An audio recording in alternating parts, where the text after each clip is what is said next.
Anyway, ഒരു ചെറിയ കുറിവാക്യത്തിലൂടെ എൻ്റെ ഹ്രസ്വമായ സന്ദേശത്തിലേക്ക് പ്രവേശിക്കുവാൻ ഞാൻ താല്പര്യപ്പെടുകയാണ്. എൻ്റെ പ്രിയൻ വെണ്മയും ചുവപ്പും ഉള്ളവൻ, 10,000 പേരിൽ അതിശ്രേഷ്ഠൻ തന്നെ. ഉത്തമഗീതം 5-ാം അധ്യായം 10-ാമത്തെ വാക്യമാണ് വായിച്ചത്. ഇസ്രയേലിലെ മധുരഗായകൻ എന്നറിയപ്പെട്ടിരുന്ന ദാവീദ് രാജാവിന്റെ 10-ാമത്തെ പുത്രനും ബേർശെബയുടെ 2-ാമത്തെ സന്താനവും ഇസ്രയേലിന്റെ 3-ാമത്തെ രാജാവുമായി യെരൂശലേമിൽ നിന്നുകൊണ്ട് സകല ഇസ്രയേലിനെയും അടക്കി ഭരിച്ച ജ്ഞാനികളിൽ ജ്ഞാനിയായ ശലോമോന്റെ കരുത്തുറ്റ കരാങ്കുലങ്ങളിൽ പരിശുദ്ധാത്മാവ് പിടിപ്പിച്ച പൊൻതൂലികയുടെ സ്വർഗീയ ചലനത്താൽ ഉളവായതും സനാതനനായ ദൈവത്തിന്റെ തിരുഹൃദയത്തിനുള്ളിൽ മറവായിരുന്നതുമായ സാക്ഷാൽ മണവാട്ടിയാകുന്ന സഭയെയും മണവാളനാകുന്ന ക്രിസ്തുവിനെയും കുറിച്ചുള്ള മറനീക്കിയ പ്രദർശനമാണ് ഉത്തമഗീതത്തിന്റെ താളുകളിൽ നമുക്ക് കാണുവാൻ കഴിയുന്നത്. ഒരേ സമയം തന്നെ പ്രകൃതിയുടെ ആഴങ്ങളിലേക്കും സ്വർഗാദി സ്വർഗങ്ങളുടെ ഉന്നതികളിലേക്കും മനുഷ്യ മനസ്സുകളെ കൊണ്ടുപോയി ആനന്ദപുളകം കൊള്ളിക്കുവാൻ കഴിയുന്ന വേറൊരു പുസ്തകമുണ്ട് എന്ന് ചിന്തിക്കാൻ കഴിയുന്നില്ല. കേവലം ക്യാമ്പസ് കാണുകളിൽ കാതോട് കാതടക്കം പറയുന്ന കൊച്ചു വർത്തമാനങ്ങളോ ലിഖിത രൂപങ്ങളിൽ കൈമാറുന്ന ലേഖനങ്ങളോ SMS-ഉം ചാറ്റിങ്ങും പോരാഞ്ഞിട്ട് മണിക്കൂറുകളോളമുള്ള മൊബൈൽ പ്രയോഗങ്ങളുമൊക്കെയാണ് യഥാർത്ഥ സ്നേഹം എന്ന് തെറ്റിദ്ധരിക്കപ്പെട്ടിരിക്കുന്ന യുവതലമുറയുടെ മുമ്പിൽ തുറന്നു വെക്കുന്ന എത്ര കോരിയാലും പറ്റാത്ത ദൈവ സ്നേഹത്തിന്റെ ഉറവയാണ് ഉത്തമഗീതത്തിന്റെ താളുകൾ. സാമാന്യക്കാർക്ക് അത് നിരർത്ഥകമെന്ന് തോന്നുമെങ്കിലും സൂക്ഷ്മജ്ഞാനികൾക്ക് നിർവൃതീകരണങ്ങളായ അനേക വർണ്ണനകളും തത്വരത്നങ്ങളുമൊക്കെ ആലേഖനം ചെയ്തിരിക്കുന്ന മനോഹരമായ ഒരു കാവ്യകുസുമമാണ് ഉത്തമഗീതം. അതിലെ കഥാപാത്രങ്ങളെയും കഥാരംഗങ്ങളെയും ഒക്കെ കുറിച്ച് നേരിയ അഭിപ്രായ വ്യത്യാസങ്ങൾ വേദപണ്ഡിതാക്കൾക്കിടയിൽ ഉണ്ട് എന്നുള്ളത് ശരിയാണ്. പക്ഷേ അത്തരം വിഷയങ്ങളെ അപ്രധാനമായി കണ്ടുകൊണ്ട് വളരെ സുപ്രധാനമായ ചില വിഷയങ്ങൾ മാത്രം ഓർമ്മിപ്പിച്ച ദൈവസന്നിധിയിലിരിക്കാൻ ഞാൻ താല്പര്യപ്പെടുകയാണ്. അതുകൊണ്ട് നാം വായിച്ച വേദഭാഗത്തിന്റെ പശ്ചാത്തലത്തിലൂടെ ഒന്ന് പോയി അതിലെ സന്ദേശത്തിലേക്ക് പ്രവേശിക്കാൻ ഞാൻ താല്പര്യപ്പെടുകയാണ്. പാലസ്തീൻ നാടിന്റെ വടക്ക് ഇസാഖാർ ഗോത്രം വകയായി ശൂനേം അഥവാ ശൂലേം എന്നൊരു നാടുണ്ടായിരുന്നു. അവിടെയുള്ള ഇടയകുടികളിൽ ഒന്നിൽ കാമനീയകത്തിൽ ധാമം പോലെ അതീവ സുന്ദരിയായ ഒരു പെൺപൈതൽ ജനിക്കാനിടയായി. ഇടയന്മാരായ അവളുടെ സഹോദരന്മാർക്കൊപ്പമാണ് അവൾ വളർന്നത്. അതുകൊണ്ട് തന്നെ ബാല്യദാരഭ്യ അവളുടെ തൊഴിലും അജപാലനം തന്നെയായിരുന്നു. ആ തൊഴിൽ ചെയ്തു വരുമ്പോൾ വിപുത സുഭകനായ ഒരു യുവാവിനെ അവൾ കണ്ടുമുട്ടുവാനിടയായി. അതിന്റെ സന്ദർഭം കിഴക്കാന്തുക്കായി കിടക്കുന്ന പാറക്കെട്ടുകളിൽ നിന്ന് താഴേക്ക് പതിച്ച തന്റെ ആട്ടിൻകുട്ടികളിൽ ഒന്നിനെ രക്ഷിക്കാൻ കഴിയാതെ നിസ്സഹായിയായി അവൾ നിൽക്കുമ്പോൾ സ്വജീവൻ തണവൽ ഗണിച്ചുകൊണ്ട് ഒരിടയ ചെറുക്കൻ ആ ആട്ടിൻകുട്ടിയെ രക്ഷിച്ച് അതിന്റെ പ്രാണൻ രക്ഷിച്ച് അവളുടെ കയ്യിൽ ഏൽപ്പിക്കുവാനിടയായി. അപ്രകാരം ചെയ്ത അവളോട് ദൃഷ്ടമാത്രേ അവർ അനുരാഗബദ്ധരായി തീരുവാനിടയായി. തുടർന്നുള്ളതായ അനുരാഗ സംഭാഷണങ്ങൾക്കൊടുവിൽ അവർ ഒരുമിച്ച് ജീവിക്കുവാൻ ഹൃദയനിർണയം ചെയ്ത് അവിടെ നിന്ന് പിരിയുവാനിടയായി തീർന്നു. ഇങ്ങനെ ഇരിക്കെ ഒരിക്കൽ ശലോമോൻ രാജാവ് അതുവഴിയായി എഴുന്നള്ളി വരികയും തന്നെ അഭിവാദ്യം ചെയ്യുവാനെത്തിയ ഘോഷാങ്കനങ്ങളുടെ കൂട്ടത്തിൽ പ്രസ്തുത കന്യകാരത്നത്തെ കാണുകയും അവളുടെ രൂപഗുണത്തിൽ ആകൃഷ്ടനായി തീരുകയും ആ തരുണിയെ കൊണ്ട് തന്റെ ജീവിതം സഫലീകരിക്കണമെന്നുള്ള തന്റെ ഇംഗിതത്തെ അവളുടെ സഹോദരന്മാരെ അറിയിക്കുകയും ചെയ്തു.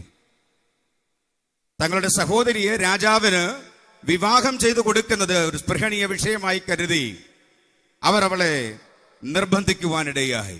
എന്നാൽ തന്നംഗമിക ഏകനങ്ങ് തീറുകൊടുത്തു പോകയാൽ തനിക്കതിൽ സമ്മതമല്ല എന്നുള്ള വസ്തുത സനിഷ്കർഷം അവൾ തന്റെ സഹോദരന്മാരെ അറിയിച്ചു. ഇവൾ ഇത്ര നിർബന്ധം പറവാൻ കാരണമായിരിക്കുന്ന യുവാവിനെ ഇനി കൂടെ കൂടെ കാണുന്നതിനും സംഭാഷിക്കുന്നതിനും ഇടകെട്ടത്തക്ക രീതിയിൽ ഇനി ഇവളെ അജപാലനത്തിന് അയക്കണ്ട എന്നും നമ്മുടെ സ്വന്തം മുന്തിരിത്തോട്ടത്തിന് കാവൽക്കാരിയാക്കി ഇരുത്തിയാൽ മതിയെന്നും ആ സഹോദരന്മാർ ചട്ടം കെട്ടുവാനിടയായി. എന്നാൽ തന്റെ പ്രേമഭാജനവുമായി സംസാരിക്കുവാനും ഇടപെടുവാനും അവസരം കിട്ടുന്നതിനെ തടയുന്ന ആ ജോലിയിൽ അവൾ തീരെ അനാസക്തിയായി തീരുകയും ഏതാനും നാൾ തന്റെ പ്രിയനുമായി സംസാരിപ്പാനോ ഇടപെടുവാനോ കഴിയാതെ വന്നപ്പോഴേക്കും പ്രേമം പൂർവാധികം വർദ്ധിച്ച് അവൾ തന്നെ ഏൽപ്പിച്ചിരുന്ന ജോലിയിൽ നിന്ന് അതിൽ നിരുത്തരവാദിത്വം കാണിക്കുവാൻ തുടങ്ങി. അവൾ മറ്റൊരുവനിൽ അനുരക്തയാണെന്നും തന്റെ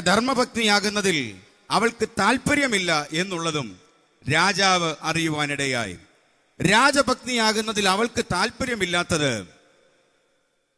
അവൾ അപരിഷ്കൃതയായ ഒരു പെൺകുട്ടിയായതുകൊണ്ടാണെന്നും എന്റെ രാജധാനിയിൽ വന്നു ചേർന്ന് അവിടെയുള്ള സൗഭാഗ്യങ്ങളൊക്കെ കണ്ടാൽ അതിൽ ആകൃഷ്ടയായി തീർന്നാൽ അവൾ സസന്തോഷം തന്റെ ഭാര്യാപദം സ്വീകരിക്കും എന്നും നിശ്ചയിച്ച് ലെബാനോനിലുള്ള തന്റെ രാജധാനിയിൽ ആൾക്കാർ മുഖേന്തരം അവളെ കൊണ്ടുവന്ന് അവിടെയുള്ള പള്ളിയറയിലാക്കുവാനിടയായി. ഇതാണ് ഉത്തമഗീതത്തിന്റെ പ്രാരംഭ ഭാഗം നമ്മൾ കാണുന്നത്. എന്നാൽ പള്ളിയറയിലാക്കപ്പെട്ട ശേഷവും ജാഗ്രത സ്വപ്നങ്ങളിൽ അവളുടെ ചിന്തകൾ മുഴുവൻ പ്രിയനെ കുറിച്ച് മാത്രമായിരുന്നു. യെരുശലേം പുത്രിമാർ അവളുടെ ചുറ്റുമിരുന്ന് രാജപത്നിയായി തീർന്നാൽ ഉണ്ടാകാമെന്ന അനേക നന്മകളെ കുറിച്ച് അവളോട് വിശദീകരിക്കുകയും അവളെ പലമാതിരി നിർബന്ധങ്ങൾ കഴിക്കുകയും ചെയ്തു. എന്നാൽ അവയെല്ലാം നിഷ്ഫലമാകുകയും മേൽക്കുമേൽ തന്റെ പ്രിയനോടുള്ള അനുരാഗം പൂർവാധികം വർദ്ധിച്ചു വരികയും ചെയ്യും. ഇത് കണ്ടപ്പോൾ ജെറുസലേം പുത്രിമാർ അവളോട് ചോദിക്കുന്ന ചോദ്യമാണ്: സ്ത്രീകളിൽ അതിസുന്ദരിയായുള്ളവേ, നിന്റെ പ്രിയന് മറ്റു പ്രിയന്മാരെക്കാൾ എന്ത് വിശേഷതയുള്ളൂ? നീ ഇങ്ങനെ ഞങ്ങളോട് ആണയിടേണ്ടതിന് നിന്റെ പ്രിയന് മറ്റു പ്രിയന്മാരെക്കാൾ എന്ത് വിശേഷതയുള്ളൂ? ഇന്നും നേരിടുന്നൊരു ചോദ്യമാണ്: എന്താണ് യേശുവിന് മാത്രം ഇത്ര പ്രത്യേകത? മറ്റാർക്കുമില്ലാത്ത എന്ത് പ്രത്യേകതയാണ് യേശുവിനുള്ളത്? ഉണ്ട്, മറ്റാർക്കും പറയാനില്ലാത്ത ചില പ്രത്യേകതകൾ യേശുവിന് പറയാനുണ്ട്. മറ്റാർക്കും അവകാശപ്പെടാനില്ലാത്ത ചില പ്രത്യേകതകൾ യേശുവിന് പറയാറുണ്ട്. എന്നാൽ ഈ പ്രത്യേകതകളെ കുറിച്ച് ആരാഞ്ഞറിയുന്നവൻ താമസമേന അവന്റെ ഹൃദയത്തിന്റെ കവാടം മലർക്കെ തുറന്ന് ആ യേശുവിനെ അവരുടെ പ്രാണപ്രിയനായി സ്വീകരിക്കും എന്നുള്ളതാണ് അതിലേറെ പ്രത്യേകതയായി എടുത്തു പറയേണ്ടത്. അവൾ തന്റെ പ്രിയന്റെ സൗന്ദര്യത്തെക്കുറിച്ച് ജെറുസലേം പുത്രിമാരോട് വിശദീകരിക്കുകയാണ്. അതാണ് നാം കുറിവാക്യമായി വായിച്ച വേദഭാഗം. എന്റെ പ്രിയൻ വെണ്മയും ചുവപ്പുമുള്ളവൻ, 10,000 പേരിൽ അതിശ്രേഷ്ഠൻ തന്നെ. അവന്റെ ശിരസ് അതിവിശേഷമായ തങ്കം, അവന്റെ കുറുനിരകൾ ചുരുണ്ടും കാക്കയെ പോലെ കറുത്തുമിരിക്കുന്നു. അവന്റെ കണ്ണ് നീർത്തോടുകൾ കരികയുള്ള പ്രാവുകൾ പോലെയാകുന്നു. അവന്റെ കവിൾ സുഗന്ധ സസ്യങ്ങളുടെ തടം പോലെയാകുന്നു. ഇങ്ങനെ വിശദീകരണം താഴേക്ക് പോയിക്കൊണ്ടിരിക്കുകയാണ്. എന്നാൽ സർവലോകത്തെയും ക്രിസ്തുവിങ്കലേക്ക് ആകർഷിച്ച 2 പ്രത്യേകതകൾ മാത്രം വിശദീകരിച്ച് എന്റെ വാക്കുകൾ ഞാൻ ഉപസംഹരിക്കുവാൻ താല്പര്യപ്പെടുകയാണ്. എന്റെ പ്രിയൻ വെണ്മയും ചുവപ്പും ഉള്ളവൻ. 2 നിറങ്ങളാണ് അവിടെ പറഞ്ഞിരിക്കുന്നത്. വെള്ള വിശുദ്ധിയെയും സമാധാനത്തെയും ഒക്കെ പ്രതിനിധാനം ചെയ്യുന്ന നിറമാണ്. ജീവിത വിശുദ്ധി ജീവിതത്തിന്റെ സൗന്ദര്യമാണ് എന്ന് തന്നെ പറയണം. അതെ, എന്റെ പ്രിയന്റെ വിശുദ്ധി മറ്റാരോടും തുല്യപ്പെടുത്തുവാൻ കഴിയാത്ത വിധം ഉത്തമമാണ് എന്നവൾ ഉറക്കെ പ്രസ്താവിക്കുകയാണ്. അവിടുന്ന് സ്വർഗം വിട്ട് ഈ താണഭൂമിയിലേക്ക് ഇറങ്ങി വന്നെങ്കിലും ലോകത്തിന്റെ പാപങ്ങളൊന്നും തന്നിലേശാതെ നീതിമാനെന്നും വിശുദ്ധനെന്നും ലോകത്തെ കൊണ്ട് സാക്ഷ്യം പറയിച്ചവൻ, പരിശുദ്ധൻ പരിശുദ്ധൻ പരിശുദ്ധൻ എന്ന് പേരായവൻ, എണ്ണമറ്റ ഭാര്യമാരെയും അതിനൊത്ത വെപ്പാട്ടിമാരെയും കൊണ്ട് ജീവിതം അശുദ്ധമാക്കാത്ത എന്റെ പ്രിയൻ വിശുദ്ധിയിൽ ഭയങ്കരനാണ്. യേശുവിന് തുല്യം ചൊല്ലാൻ, വിശുദ്ധിയിൽ യേശുവിന് തുല്യം ചൊല്ലുവാൻ ഈ ഭൂമിയിൽ ആരുമില്ല. അതെ, താൻ പരിശുദ്ധനായിരിക്കുന്നത് പോലെ താൻ വേളി കഴിക്കുവാൻ ആഗ്രഹിക്കുന്ന മണവാട്ടിയും പരിശുദ്ധയായിരിക്കണമെന്ന് ആ മണവാളൻ ആഗ്രഹിക്കുന്നുണ്ട്. അതെ, മണവാട്ടി സഭ പരിശുദ്ധ സഭയാണ്. മണവാട്ടി സഭ വിശുദ്ധ സഭയാണ്. മണവാട്ടി സഭ വേർപെട്ട സഭയാണ്. ബഹുദൈവ വിശ്വാസങ്ങൾ, വിഗ്രഹാരാധന, മരിച്ചവരോടുള്ള പ്രാർത്ഥന, മരിച്ചവർക്ക് വേണ്ടിയുള്ള പ്രാർത്ഥന തുടങ്ങിയുള്ള അനാചാരങ്ങളിൽ നിന്നും മദ്യപാനം, വെറിക്കൂത്ത്, ലഹരി പദാർത്ഥങ്ങളുടെ ഉപയോഗങ്ങൾ, അശുദ്ധ ജീവിതം, പക, പിണക്കം, വിദ്വേഷം തുടങ്ങിയുള്ള ദുഷ്പ്രവർത്തികളിൽ നിന്നുമൊക്കെ വേറിട്ട് വിശുദ്ധിയിലും വേർപാടിലും ദൈവത്തെ ആരാധിക്കുന്ന സഭയാണ് വിശുദ്ധ സഭ, മണവാട്ടി സഭ. ആ സഭയെ ചേർക്കാനാണ് വാനമേഘങ്ങളിൽ നമ്മുടെ കർത്താവ് എഴുന്നള്ളുവാൻ പോകുന്നത്. രണ്ടാമത്തെ പ്രത്യേകത വളരെ എടുത്തു പറയത്തക്ക ഒന്ന് തന്നെയാണ്. എന്റെ പ്രിയൻ വെണ്മയും ചുവപ്പും ഉള്ളവൻ. ചുവപ്പ് സൗന്ദര്യലോകത്തിൽ വെള്ളയും ചുവപ്പും കലർന്ന മനുഷ്യ ശരീരത്തിന്റെ നിറം ഏറ്റവും ഉദാത്തമായി കണക്കാക്കപ്പെടുകയാണ്. നിറത്തിന്റെ നിറമായ ചുവപ്പ് വിശുദ്ധ വേദപുസ്തകത്തിൽ വീണ്ടെടുപ്പിൻ സ്വഭാവത്തെ, പ്രിയന്റെ വീണ്ടെടുപ്പിൻ സ്വഭാവത്തെ പ്രകടമാക്കുന്നതാണ്. വീണ്ടെടുപ്പ് എന്ന് പറഞ്ഞാൽ നഷ്ടപ്പെട്ട ഒന്നിന് അതിന് തുല്യമായതോ അതിലേറെയോ വില നൽകി വീണ്ടെടുക്കുന്നതിനെയാണ്, തിരികെ നേടുന്നതിനെയാണ് വീണ്ടെടുപ്പ് എന്ന് പറയുന്നത്. തന്റെ നഷ്ടമായ അജത്തെ സ്വപ്രാണൻ വകവെക്കാതെ വീണ്ടെടുത്ത് നൽകിയ ആ പ്രിയനിൽ വീണ്ടെടുപ്പിൻ സൗന്ദര്യത്തെ അവൾ ദർശിച്ചതിൽ അത്ഭുതപ്പെടുവാനൊന്നുമില്ല.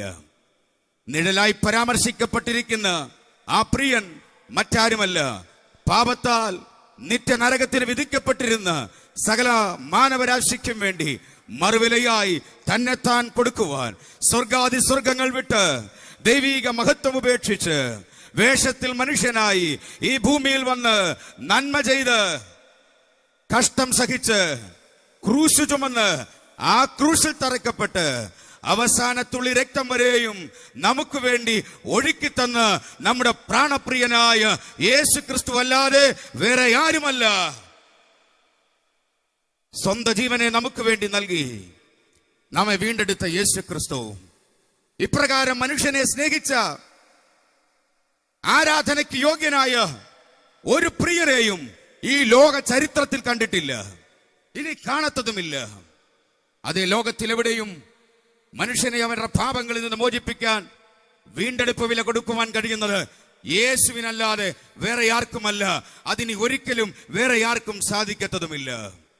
അതുകൊണ്ട് ശൂലേംകാരത്തിയോട് ചേർന്ന് നമുക്ക് ഓരോരുത്തർക്കും പറയുവാൻ കഴിയട്ടെ, വിശുദ്ധിയിലും വീണ്ടെടുപ്പിലും അതുല്യനായ ആ പ്രിയന്റെ സ്നേഹത്തിൽ നിന്ന് എന്നെ വേർപിരിക്കുന്നതാർ. പൗലോസിന്റെ ഭാഷ അല്പം കൂടെ ദൃഢതയുള്ളതായി എനിക്ക് തോന്നുന്നു. ക്രിസ്തുവിന്റെ സ്നേഹത്തിൽ നിന്ന് നമ്മെ വേർപിരിക്കുന്നതാർ കഷ്ടതയോ സങ്കടമോ ഉപദ്രവമോ നഗ്നതയോ ആപത്തോ വാളോ മരണമോ ജീവനോ ദൂതന്മാർക്കോ വാഴ്ചകൾക്കോ അധികാരങ്ങൾക്കോ ഇപ്പോഴുള്ളതിനോ വരുവാനുള്ളതിനോ ഉയരത്തിനോ ആഴത്തിനോ മറ്റ് യാതൊരു സൃഷ്ടിക്കോ ജെറുസലേം പുത്രിമാരെ നിങ്ങളുടെ പ്രലോഭനത്തിന്റെ വാക്കുകൾക്കോ രാജാവിന്റെ കൊട്ടാര തുല്യമായ അനുഭവങ്ങൾക്കോ അവിടുന്ന് വെച്ച് നീട്ടുന്ന രാജ്ഞി പദവിക്കോ ഈ വകയ്ക്കൊന്നും എന്നെ വിവാഹ നിശ്ചയം ചെയ്തിരിക്കുന്ന ഞാൻ വേളിക്കായി കാത്തിരിക്കുന്ന ആത്മമളവാണലുമായുള്ള ആഴമേറിയ ബന്ധത്തിൽ നിന്ന്, ആഴമേറിയ സ്നേഹത്തിൽ നിന്ന് എന്നെ വേർപിരിക്കുവാൻ കഴിയത്തില്ല. എന്റെ പ്രാണപ്രിയനായ യേശുവിന് പകരമാകുവാൻ ആർക്കും കഴിയത്തില്ല. ആ പൊരുളിന്റെ ഒരു നിഴലാണ് ഇവിടെ സംഭവിക്കുന്നത്. അതെ, കെസിയയുടെ ജീവിതത്തിൽ യെബിന് പകരമാകുവാൻ ആർക്കും കഴിയത്തില്ല. യെബിൻ എന്ന് ഞങ്ങൾ വിളിക്കുന്നു, എന്റെ വായിൽ അങ്ങനെ വരത്തുള്ളൂ. എബ്രഹാം എന്ന പേര്.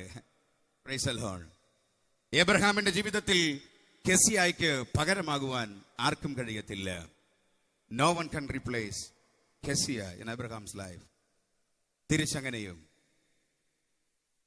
അതെ, പകരമാകുവാൻ ആർക്കും കഴിയത്തില്ല. നമ്മുടെ പ്രാണപ്രിയനായ യേശുവിന് പകരമാകുവാൻ ആർക്കും കഴിയാത്തതുപോലെ കുടുംബജീവിതത്തിലേക്ക് പ്രവേശിച്ചിരിക്കുന്ന എന്നേക്കാൾ ഒത്തിരി പ്രായമുള്ള ബഹുമാന്യരായ വ്യക്തികളാണല്ലോ ഇവിടെ ഇരിക്കുന്നത്. നിങ്ങളുടെ ജീവിതത്തിൽ തന്നിരിക്കുന്ന ജീവിത പങ്കാളിയെക്കുറിച്ച് പലപ്പോഴും നിങ്ങൾ കുറ്റമുള്ള വാക്കുകൾ പറയാറുണ്ട്. പക്ഷെ ഒരു കാര്യം, അവർക്ക് പകരമാകുവാൻ ആർക്കും കഴിയത്തില്ല. അതെ, ഒരു കാര്യം കൂടെ, you both together are going to start a new home. You are going to start the construction of a new home under the plan of God the Almighty, the wonderful engineer. ഏറ്റവും മഹത്തായ എഞ്ചിനീയറാണ് ദൈവം. അവിടുന്ന് തരുന്ന plan അനുസരിച്ചാണ് നിങ്ങളുടെ ഭവനം നിങ്ങൾ പണിയുന്നതെങ്കിൽ അതൊരിക്കലും തകർന്നു പോകത്തില്ല. ദൈവമാണ് ഏറ്റവും നല്ല engineer. And you can be a queen in that home as long as you accept him as your king.